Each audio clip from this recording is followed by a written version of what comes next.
스페셜원 시간입니다. 토마토 투자클럽의 김민준 전문가 연결합니다. 전문가님 안녕하세요. 네, 안녕하십니까. 김민준입니다. 네, 전문가님 TSMC의 실적 발표를 앞두고 반도체주가 뚜렷한 방향성을 찾지 못하고 있는 사이에 오늘은 또 새로운 테마들이 떠오른 것 같습니다. 오늘 오전장은 어떻게 보셨는지 한 줄 평 알려주세요. 네, 오늘 오전장은 비만 원전 강세 흐름 이렇게 적었습니다. 네, 비만과 원전 관련주들이 강세 흐름을 보이고 있는 오전장, 비만 관련주들 계속해서 강세 흐름이 지속되고 있습니다. 관련주들은 어떻게 봐야 되는지 오늘 증시 분위기까지 한번 짚어봐 주세요. 네, 오늘 미국 증시부터 먼저 봐야 될 것 같은데 어제 조금 약보합권에서 또는 강보합권 어찌됐건 약간 양봉으로 좀 마감이 됐는데요. 미국 증시는 이제 옵션 만기를 앞두고 있습니다. 21선 지지력 테스트를 거치는 모습인데 지지받으면 좋겠죠. 근데 좀 어렵다고 보여지고요. 계속적으로 말씀드립니다만은 최근에는 미국도 마찬가지인 것 같아요. 시황 변동 요소로 몰아가기 때문에 그 어느 때보다도 가격이 어떻게 마감되느냐, 즉 종가 마감이 어떻게 되느냐가 중요합니다. 그런데 종가 마감이 나이스하게 되지 않았죠. 특히나 이제 2500포인트입니다. 2500선이 지지를 못 받고 내려온 상태이기 때문에 이제 2500선이 저항 구간이 되겠죠. 지지력을 받으면서 계속적으로 이제 과줘야 되는 모습인데, 미국 증시도 조금 과열 모습이 있습니다. 조금 더 시켜주면 좋을 것 같은데, 결국은 옵션 만기일 때 변동성 초래되면 좀 내려온다고 보여지고요. 매크로 변수나 대외 변수는 지금 신경 쓰지 말라고 말씀드렸어요. 네, 너무 해석으로 몰아가기 때문에 하루가 달라요. 네. 그리고 우리 시청자분들 분명히 제가 말씀드리지만 과대낙폭 구간에서 올라온 종목들이 많지 않을 거예요. 정상화된 종목들은 언감생신이고 저는 그래도 정상화가 좀 많이 됐거든요. 수익 창출도 이제 이루어지는 쪽인데 조금 더 기간 투자를 하십시오. 네, 지금 이제 유동성 공급도 됐는데 단지 저희가 이제 데일리 방송을 하니까 다음 지지력이 2만 포인트에 있을 것이냐 그렇게 보여지진 않습니다. 이번에 21선이 나스닥 선물 기준으로 무너지게 되면 19,800까지 좀 내려갈 거고요. 오늘도 마찬가지죠. 실적에 따라서 어느 정도 후실적들이 상쇄는 하겠으나 은행주 실적들이 좀 끝났고 결국은 옵션 만기일이 다가온다면 변동성 장세 이렇게 예상되고요. 지금은 이제 저점 부근이 많이 올라왔기 때문에 19,500이 사실은 좀 강력하게 지지돼 줘야 됩니다. 사실은 오늘보다 내일이 좀 더 걱정되는 쪽이고요. 단지 이제 눌림목 구간 때 우리 국내 양대 지수가 그렇게 부담스럽지 않아요. 체감 지수의 이제 차이인 것 같고요. 그나마 오늘은 좀 홍콩 쪽이 홍콩 항생지수 모습인데 힘 좀 쓰더니 21선 맞고 도로 내려왔습니다, 여러분들. 지금 중국 쪽에 이제 일단 시황은 유동성 공급은 참 많이 했는데 결국은 세부적인 내수 경기 부양책이 마음에 안 든다. 그러면서 옵션 만기일 때 변동성 초래되면서 기관 행보 모습이거든요. 미국 옵션 만기일이 끝나면 조정 부분이 이제 어느 정도 선반영되었기 때문에 올라온다고 보여지고 국내도 마찬가지입니다. 양대 지수부터 좀 먼저 보셔야 될 것 같은데 업종 차트죠. 잘 견디고 있습니다. 오늘 코스닥부터인데요. 오늘 딱 그 21선까지 눌리더니 견뎠습니다. 네. 14선이 무너지지는 않아요. 지금 750선이 그렇게 가벼운 지지라인 정도는 아닙니다. 단지 이제 이 옵션 만기일 때 변동성 국면을 초래했을 때 720선까지는 좀 열어둬야 되고 상단은 지금 현재는 이제 780선이 막혀 있죠. 그리고 780선 돌파하면 800선에서 이제 820선까지 보이는 구도인데 오늘은 좀 약보합권, 캔들은 음봉이고 지수단은 0.13% 올라가는 강보합권이라고 말하기는 좀 어렵습니다. 시가 출발이 높았기 때문에. 코스피에도 마찬가지입니다. 오늘 약보합권이죠. 2600이 오늘 또 지켜냈어요, 여러분들. 오늘 저가가 2605까지 빠졌습니다. 네. 결국은 미국 옵션 만기일 때 변동성이 초래되더라도 이 2600선은 지키면서 가는 게 또 2650선, 그 다음에 어림틀을 넘어서 2700선까지 갈 수 있는 동력이 될 텐데 요즘 좀 답답한 게 옵션 만기일이 지나고 나서 정확하게 더 한번 풀이를 해보겠습니다만은 기술적인 가미를 많이 하게 되는 이유가 사실 기술적인 게 시황에 앞설 수는 없는데 돈이 잘 안 돕니다. 네, 이게 직관적인 이야기로 맞는 것 같아요. 유동성 공급이 지금 시작됐잖아요. 50bp로. 지금 11월에도 유동성 공급을 25bp 한다고 하는데 미국 증시가 너무 줄다름질을 쳐서 올려놓은 상태이고 국내는 못 돌아간 상태이기 때문에 돈이 좀 쉽게 돌지가 않습니다. 그리고 이제 외국인들이 늘 지금 보게 되면 개인들이 따라붙기만 하면 어김없이 현물 매도해요. 그리고 선물로 돌아서 버리죠. 그리고 지금 1501 자금 상황을 보더라도 증시 주변 자금을 그 어느 때보다 지금 계속 측정을 하고 있거든요. 왜냐하면 이제 유동성 공급이 이루어졌기 때문에 지금 좀 더뎌졌죠. 뭐 소비 지출에 대한 해석론, 금리 통화 정책에 대한 뭐 연준의 코멘트들이 계속 변화되면서 여기까지 흘러왔는데, 금리 인하가 진행되면 어찌됐건 고객 예탁금이 55조 이상에서 머물러줘야 되는데, 그렇죠, 여러분들. 지금 뭐 55조 언감생신이죠. 52조 단위이기 때문에 별로 돈이 돌지 않습니다. 그러니까 작년과 거의 비슷한 수준이에요. 네, 유동성 공급이 됐는데도. 이 유동성 공급이 됐는데도 작년과 비슷한 수준이라는 것은 결국은 지금 매크로 변수는 어차피 해석으로 몰아가니까 패스하고 대외 변수 때문인가? 이렇게 지금 생각할 수가 한 가지 있고요. 여러분들 잘 아시는 미국 대선.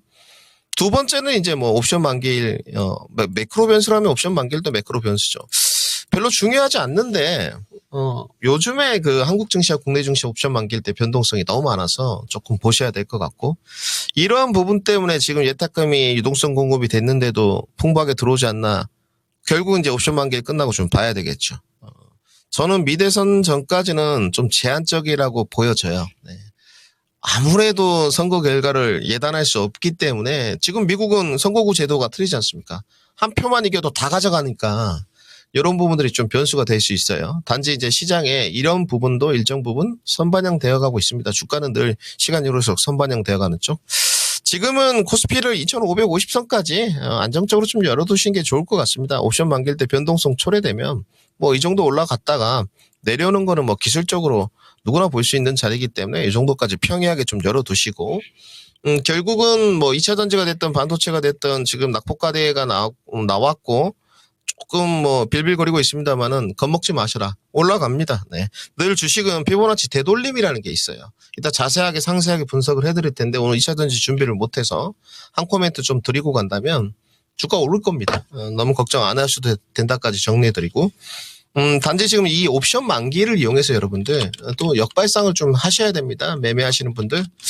요번 주부터가 아니고 지난주 한 목금부터 잡아갔어야 되는데, 요번 주까지 이제 슬슬 좀 떨어지면 사고, 미국의 옵션 만기일 때 상황 보고 한 번 더 살 자금 준비했다가 월요일까지 싹 집어넣어가지고 반등 시에 또 청산하고, 미대선에 또 간망세가 올 거예요. 그때 또 청산하고. 트레이딩은 이렇게 가시면 되고, 이제 투자하는 쪽 포지션 매매 스윙 이렇게 뭐 석 달, 6개월 이 정도 이제 보시는 분들은 떨어질 때마다 지수단 코스피는 2500, 코스닥은 750, 720 측정하면서 모아가면 된다까지 정리해 드리겠습니다. 네, 이렇게 오늘 오전장 분위기와 시장 전략까지 함께 체크를 해봤습니다. 그러면 오늘은 어떤 섹터 준비하셨을까요? 네, 오늘 제약바이오 반도체 순서대로 소외주 준비했습니다. 네, 제약바이오, 반도체, 소외주 순서대로 알려주셨습니다. 첫 번째로는 제약바이오 섹터 준비해 주셨는데요. 한 줄평 어떻게 쓰셨을까요? 네, 주도주 종목은 눌림목, 비만 낙수 효과 지속 이렇게 적었습니다. 주도주 종목은 눌림목, 비만 낙수 효과는 지속이다라고 해주셨는데 펩트론과 같은 비만 치료제 관련주들의 열기가 식지 않고 있습니다. 주도 종목은 눌림목이라고 하셨는데 제약바이오 섹터는 어떻게 봐야 할까요? 네, 오늘 뭐 한미약품부터 보시죠. 이거 보면 오늘 답 나오는 것 같아요. 근데 좀 조심하셨으면 좋겠습니다. 그러니까 지금 뭐 한미약품을 소두에 둔 이유는 여기는 이제 중견제약업체가 좀 무겁잖아요. 31만 원대 이제 반등 자리에서 나오긴 나왔는데 다른 종목 본다고 이제 추천을 못 드렸는데 이런 종목 올라가죠. 이제 문제는 이제 비만이 모멘텀이 좀 소실되고 힘이 없어진다. 지금 고점 상단이거든요. 스몰컵 종목들이. 그러면 이제 떨어질 때 한미약품은 덜 떨어지면 다른 건 더 많이 떨어지죠. 오늘 제넥신 하나 보시죠. 오늘 비만 몸에 유스타고 9,950원 오늘 10,000원 넘어갔죠. 정말 오랜만에 불 한 번 뽑는데 1,500만 주주 오늘 비만 그 테마를 탔습니다. 네. 그러니까 이쪽은 계속 스몰급 종목들이 낙수 효과로 내려가요. 네. 비만 낙수 효과죠. 펩트론이 뭐 지금까지는 대장주 역할을 했다고 보여주는데 오늘 10만 원 넘어가는데 사실은 좀 부담스러워요. 네. 어제가 막차였지 않나. 8만 원 5일선 치게 했을 때 말씀드렸어요. 이렇게 기간행보 3일 갔을 때가 트레이딩 할 때 이제 마지막 승부수죠. 여기는 이제 5일선 갭이 벌어져 있지 않습니까? 이건 좀 위태로워요, 여러분들. 아주 초고수 스케일핑 영역이다. 비만 종목들이 오늘 보니까 힘 좀 씁니다. 네. 어제도 이제 정리를 해드렸는데, 이 뭐 위고비가 워낙 고액인데, 지금 주식시장은 어찌됐건 이 비만은 모멘텀 반등이 맞아요. 모멘텀 때는 늘 말씀드리지만, 뭐 반도체도 마찬가지고, 2차전지도 마찬가지고, 시세 분출이 비이성적입니다. 여러분들. 단지 이제 시장의 저평가, 저 김민준이 계속 정리해드리잖아요. 모멘텀 구간에는 비상적, 재평가 구간에서는 실적이 있어야 돼요. 실적이 없으면 두들겨 맞고 주가는 내려옵니다. 다 그랬고요. 반도체도 그랬고, 제약바이오도 그랬고, 2차전지도 그랬고. 그리고 이제 완숙기 단계로 갑니다. 근데 지금 우리나라 시장에서 산업이 완숙기로 가는 게 없죠. 산업의 변화가 아주 정통 산업에서 지금 디지털 시대로 변화되면서 뭐 자동차도 그렇고 반도체도 그렇고 다 변해 가잖아요. 그렇기 때문에 아직 완숙기 단계 산업은 뭐 휴대폰을 제외하고는 없는 쪽입니다. 지금 화장품도 좀 변해가는 것 같고. 그럼 비만은 모멘텀 단계니까 결국은 따라가는 매매는 조심해야 된다는 쪽이고. 오늘 이제 올라가니까 삼바죠, 여러분들. 삼바. 어제 105만, 오늘 105만 원 종가 마감 중요합니다. 못 지켜내면 단기간에 못 갈 거예요. 네. 어제하고 변화 없습니다. 어제 105만 원을 어떻게 측정한 거냐? 5일선 기준과 DEMA로 측정을 한 겁니다. 지금은 21선까지 눌리는 게 주가의 원동력 힘이 크게 없을 겁니다. 일단 오늘 종가 마감을 최대한 105만에 붙여서 해야 되고요. 그래야지만 신고가 갱신을 할 수 있어요. 21선이 무너져 버리면 여지 없고요. 좀 쉴 겁니다. 이렇게 쉬어가는 쪽에서 다른 쪽도 쉬느냐? 쉬죠. 네. 오늘 이제 SK바이오팜 모습인데 5일선 찍고 다시 아래꼬리 달았습니다만은 13만 원 저항. 기관의 목표가들도 비슷하더라. 저는 그 인터뷰 때 13만 3천 원 드렸는데 숫자적으로 실적 대비 기술적으로는 좀 더 높아요. 내년 목표가는. 그건 차후에 또 분석해드리고 단기적으로 증권사 제시한 목표가와 저는 동의한다 말씀드렸는데 조금 저항 구간이 있는 모습이고 이 정도 거래량은 좀 약해 보여요. 약해 보이고 그다음에 오늘 또 안 가는 것 같지만 종목들이 여러분들 이건 AB 모습이고요. 5일선 치기. 그다음에 또 그새 아랫꼬리를 또 달았습니다. 네. 그리고 스몰캡 종목, GI 이노베이션, 5일선 아래꼬리 달았고, 또 한울까지, 또 아래꼬리 달았습니다. 네. 그러니까 지금 이 주도력이 있었던 섹터들은 이제 그 매매를 하실 거면 지금 구간이에요. 지금 구간. 매직 구간에서 매매를 하게 되면 여러분들이 가장 싫어하는 답답합니다. 언제 갑니까? 그죠? 그래서 미리 들어가기 전에 투자 기간을 확보하라고 하는데, 주식은 어떻게 될지 몰라요, 여러분들. 네. 다 간다고 다 잘 간다 이러면 여러분 거짓말입니다. 시장은 늘 변수가 살아있고 절대라는 게 없지만 매매를 적어도 할 거고 퍼포먼스를 바란다면 속도를 바란다면 지금 이런 종목들이 맞죠. 딱 오늘 제약바이오에 나온 종목들. 그리고 5일선에서 아래꼬리 달고 올라왔고 밑으로 더 내려가서 21선 언제까지 붙는다? 그러면 손절하든지 추가 매수를 하든지 이렇게 보시면 될 것 같고요. 옵션 만기일까지는 조금 견뎌야 될 것 같은데 오늘 저는 사실 슈팅이 좀씩 나오지 않을까 싶었어요. 2, 3일 정도 눌러주고 나서 한번 칠 때가 됐는데 오늘 안 쳐주죠. 아무래도 옵션 만기일이 좀 영향력이 있는 것 같고 오늘 자금 자체가 소외주 쪽으로 좀 흘러가기 때문이라고 봅니다. 여전히 뭐 한울바이오파마까지 제약바이오는 원티어로서 유효하다 정리를 해드리고 매매하실 분들은 눌림목에서 역시 잡아보자까지 정리해드리겠습니다. 네, 이렇게 비만 관련주들은 모멘텀 반등이다라고 말씀을 해주셨고 제약바이오 추세는 여전히 유효하다라고 정리를 해보도록 하겠습니다. 두 번째로는 반도체 섹터 준비해 주셨는데요. 반도체 한 줄 평은 어떻게 쓰셨을까요?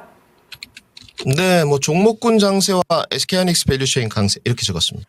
종목군 장세와 SK하이닉스 밸류체인 강세라고 해주셨는데 TSMC 실적 발표를 앞두고 있습니다. 오후에 발표될 예정인데 SK하이닉스의 밸류체인 역시 강세 흐름을 유지를 하고 있는데요. 반도체에 대해서는 어떻게 보실까요?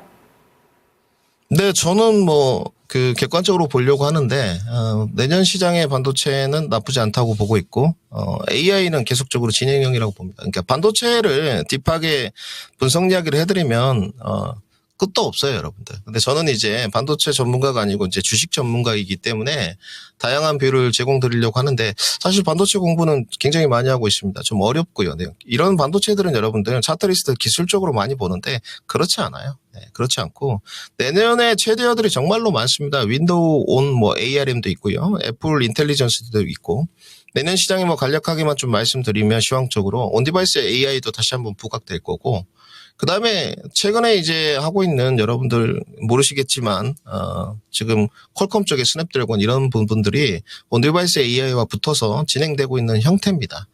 단지 이제 지금 시장 자체가 삼성전자와 하이닉스를 흔들면서 특히 뭐 HBM에 우려가 있는 듯한 그런 게 보여지지만 전혀 없고요. 그러니까 HBM의 딱 한 문장 대악마가 도대체 뭐냐 말해봐라 없습니다. 네. 옴짝달싹 못합니다. 네, 이건 제가 자신 있게 100% 말씀드릴게요. 네, 연구원이 와도 지금 뭐 할 수 없고 주식 전문가들은 다 뭐 빼고요. 네, HBM에 대한 뭐 없습니다. 네, 언감생신이고 그 다음에 엔비디아의 GPU 독과점 구조 못 깼습니다. 네, 대악마가 없어요. 네, AMD 시장 점유율이 5%밖에 안 됩니다. 뭔가 대악마가 나와야지 이제 다른 대안이 있어서 점유율 부분을 논하 갖겠구나 이렇게 설명이 되는데 그럼 지금은 계속 정리해드렸지만 진짜 박스권이에요. 단지 시장 자체가 AI 반도체가 조금 더 강세를 이룰 것이고 다시 한번 온디바이스가 AI가 오는데 삼성전자가 이제 흔들리다 보니까 이놈의 삼성전자가 흔들리다 보니까 삼성전자 밸류 체인이 안 좋죠. 네. 이겁니다. 그리고 이제 삼성전자가 1위였는데 정통 디램 랜드 레거시가 안 좋아 버리죠. 네. 결국은 HBM 벌써 이 이야기가 제가 2년 된 것 같은데 AI에 대한 개화 시장을 제가 가장 선구주자로 이야기했는데 삼성전자와 하이닉스가 중요한 게 여러분들 이야기 몇 번 드리는지 모르겠어요. HBM의 범용성입니다. 앞으로. 네. HBM의 범용성인데 HBM의 범용성이 이루어진다는 부분이 조금만 시간 할애를 하겠습니다. 앞으로 HBM이 여러분들 커스터마이징 된다는 소리예요. 네. 고객들이 워낙에 모양 좀 바꿔보고 파운드리화 된다는 이야기입니다. 앞으로 이렇게 될 겁니다. 단지 삼성전자가 그런데 HBM에서 밀리고 있잖아요. 지금. 그리고 SK하이닉스는 파운드리랑 그 HBM의 범용성이나 파운드리화가 될 때 누구랑 해요? TSMC랑 하잖아요. 그렇기 때문에 지금 삼성전자 밸류 체인이 안 좋아요. 제가 기다릴 수 있는 한계도 뭐 삼성전자 연구원분들이 섭섭하시겠지만 저 같은 뭐 범인이 얼마나 중요하겠습니까만은 내년까지라고 봐요. 저도 삼성전자에 대해서 조금 우호적인 편인데 마냥 우호적이진 않거든요. HBM4 시장에서도 밀린다면 삼성전자는 좀 강력한 언어를 써서 파운드리 메모리의 범용성 작살날 공산이 큽니다. 그래서 내년 시장 정말 중요하고 왜냐하면 지금 내년 시장에 엔비디아 AI 가속기 다 완판됐는데 내년 4분기에 루빈이 나온단 말이죠. 그러면 여기서 HBM4도 밀리면 답이 없어져요. 단지 이제 쫓기는 자와 쫓아가는 자가 유리한 시점이거든요. 그렇지 않겠습니까? HBM4를 삼성전자가 해내면 점유율을 가져올 거잖아요. 여러 밸류체인들의 시세 반등이 달려있다는 거고요. 하이닉스로 간단하게 돌아가면 하이닉스가 이제 박스권 계속 19만 원에 매달려 있으면 한미반도체 실적 보니까 어마합니다. 근데 주가는 어마무시하지 않아요. 통계학적으로도 그렇고 지지 저항할 때 12만 원이 단기 저항이 있습니다. 그래서 이번에도 제가 추천을 해봤는데 누를 때 사야 된다 그랬는데 10만 7천 원, 8천 원은 추매 영역이고 상단이 지금은 12만 원까지밖에 나오지 않습니다. 그러니까 이 호실적에 대한 부분이 다 아마 반영되었고 SK하이닉스도 HBM4 시장에 관해서는 지금 앞서가고 있지만 동일선상이라는 거죠. 여기서 이제 SK하이닉스가 만약에 HBM4도 장악력을 가져가게 되면 한미반도체 이런 종목들은 사실 터질 수 있죠. SK하이닉스도 주가는 더 올라갈 수 있고 단지 이제 HBM4에서도 한미반도체 TC본드를 쓸 것인지에 관해서는 조금 의구심이 있고 그다음에 아까 우리 앵커님이 TSMC 실적 뭐 물어보셨는데 두말할 나위가 없죠. TSMC의 독과점 구조는 지속될 겁니다. 이제 을아닌 갑입니다. 가격이 지금 제가 3년 자료를 봤는데 TSMC는 파운드리 가격을 계속 올리고 있거든요. 이거는 깨지지 않을 거다. 단지 오늘 이런 검사 장비 이제 양세수에 계속 말씀드리죠. 오늘 넥스틴 또 올라갑니다. 오늘 9%대 올랐던데 이제 변곡점 돌파는 못했고 이제 안착 여부까지 모르겠습니다만은 낙폭과대 반등해서 50%나 올랐거든요. 4만 원대에서 6만 원까지 올랐으니까 이런 검사 장비 쪽들이 눌렀을 때는 조금 유심히 봐보시고 미세 선단공정 쪽, 유진 이제 주성 거래 정지 들어가겠지만 유심히 봐야 되지 않겠나까지 정리해드리겠습니다. 내년 반도체 전망은 나쁘지 않고 AI도 진행 중이다라고 반도체 설명까지 함께 들어봤습니다. 바로 다음 섹터 넘어가 볼게요. 소외주 준비를 해주셨는데요. 한 줄 평이 궁금합니다. 어떻게 쓰셨을까요? 네, 원전 강세와 전력 수요 이렇게 적었습니다. 원전 강세와 전력 수요라고 해주셨는데 AI 전력 수요가 폭증하면서 빅테크들이 SMR을 활용하겠다는 소식이 전해졌습니다. 그러면 원전과 전력 관련주들 어떻게 봐야 될까요? 선거에 따라서 봐야 될 것 같습니다. 일단 그 에너빌리티부터 좀 정리해 드리겠습니다. 저는 에너빌리티 일단 지난번에 나쁜 짓이 좀 있었죠. 네, 주주들이 이제 들고 일어나서 이게 결국은 가격 돌려놨는데 더 갈 거라고 봐요. 간단하게 심플하게 정리해 드리면 세 가지입니다. 증권사 기관 쪽에서 제시한 목표가는 26,000원에서 26,500원 정도 나와 있고요. 기술적으로는 상승폭이 여러분들 기술적, 네. 기술적 목표가 측정하는 것도 있습니다. 교과서에도 다들 있거든요. 한 번씩 공부해 보시고 3만 원입니다. 저 김민준의 목표가는 어느 정도 보느냐? 25,000원. 그 다음에 저의 통계학도 지금 현재는 25,000원까지 나와요. 근데 이게 두산 에너빌리티의 자체적인 모멘텀이라기보다도 글로벌 상황에서 지금 전력 수요 니즈잖아요. 네, 동의합니다. 근데 이제 선거가 누가 될지 모르니까 아무래도 트럼프가 요즘 지지율 많이 좁혔잖아요. 원전은 그 문제가 없을 것 같아요. 누가 되든 단지 풍력이나 태양광은 에리스가 안 되면 좀 문제가 있겠죠. 근데 전력 수요 니즈가 오늘 일진 전기는 좀 가는데 여기까지 이제 전이가 될 수 있느냐? 그 다음에 일렉트릭이죠. 다시 반등 가느냐 인프라인데 인프라는 여러분들 전력 수요하고 좀 틀려요. 네. 앞으로 이 기업들이 변압기 종목들이 실적이 잘 나옵니다만은 설치하면 안 하죠. 네. 근데 이제 에너지는 계속 써야 되는 거니까 발전소 만들어야 되는 부분인 거고 인프라는 한번 깔면 몇십 년 쓰는 거고 그러니까 지금은 제가 봤을 때는 전력 수요 쪽으로 가시는 게 좋아요. 네. 조금 부담스럽긴 하거든요. 전선 쪽들은. 아마존 공급 소식들 나왔는데 아까 앵커님들이 다 전달 주셨으니까 오늘 종목들이 좀 갑니다. 원전 종목들이. 우진엔텍이라든지 저는 지금 추천드리는 것들이 원투피어라고 보는데 우진엔텍 가격 많이 조정받았으니까 그 다음에 두산 에너빌리티 접근은 실적 접근은 안 될 것 같아요. 네, 모멘텀 접근, 기술적 접근, 매매 입각한 손절매가 맞지 않겠나. 중기 포지션 매매 접근 전략은 유효하다까지 정리해드리겠습니다. 네, 이렇게 소외주까지 자세하게 정리해 주셨습니다. 세 가지 섹터에 대한 전략은 여기까지 들어보도록 하겠고요. 오늘 장 관심 종목은 있으실까요? 네, 오늘 LNF 준비했습니다. 네, 오늘은 LNF 준비해 주셨습니다. 인베스터 데이를 개최했던 LNF인데요. 46 시리즈용 하이니켈 양산 소식까지 나왔습니다. LNF는 어떤 포인트에 집중해 볼까요? 네, 에코 BM과의 차이점 때문입니다. 에코프로 BM 모습 보시죠. 제가 지금 2차 전지를 접근하는 건 거시적 관점은 구조적 성장이니까 좋게 보지만 단기 관점은 전방 산업이 아직 개선이 안 되고 공급 계약 소식 LG 엔솔이라든지 이런 게 들려오더라도 주가 퍼포먼스가 좋지 않은데 지금은 눌림목 공간에서 되돌림 차이가 좀 있어요. 결국은 이제 21선 지지력 테스트 내지는 전문용어로 이제 피보나치 되돌림 영역인데 에코프로 BM은 17만원에서 못 돌렸습니다. 이렇게 되면 주가 오를 것이냐? 네, 오를 겁니다. 오를 건데 상단이 19만 원이니까 밑에서 사야 돼요. 16만 원, 15만 원대를 받아야 되고요.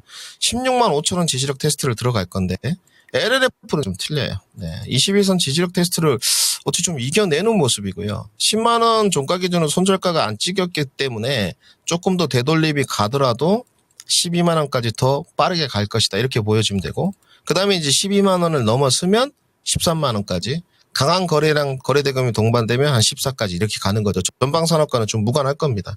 단지 이제 이겨내느냐 못 이겨내느냐의 문제인데 이제 옵션 만기일 때 테슬라가 부러지거나 트럼프의 지지율이 계속 앞서 나가면 2차 전지 부분은 단기로 악재가 되겠죠. 이런 부분 때문에 걱정하시는 분들이 많을 것 같은데 되돌림 구간은 좀 강력하게 LNF가 더 나오고 있기 때문에 아마 가지고 계신 분들이 좀 있을 겁니다. 단가 싸움인데 결국은 손절은 짧게 하고요. 추가 매수를 누가 잘하냐에 따라서 기대 수익률이 높아갈 수 있다. 정리해드리고 오늘은 LNF 준비해봤습니다. 네, 오늘은 LNF를 관심주로 넣어주셨고요. 전문가님 오늘 말씀은 여기까지 듣도록 하겠습니다. 고맙습니다. 네, 감사합니다. 스페셜원 시간이었고요. 토마토 투자클럽의 김민준 전문가와 함께했습니다. 지금까지 다양한 투자 판단에 도움이 되는 말씀들 전해드렸습니다. 특정 종목의 주가 상승과 하락을 보장하지는 않습니다. 우리 시장 조금 더 힘내보길 기대해보도록 하겠고요. 시장의 중심은 여기서 마치겠습니다. 시청해주셔서 고맙습니다.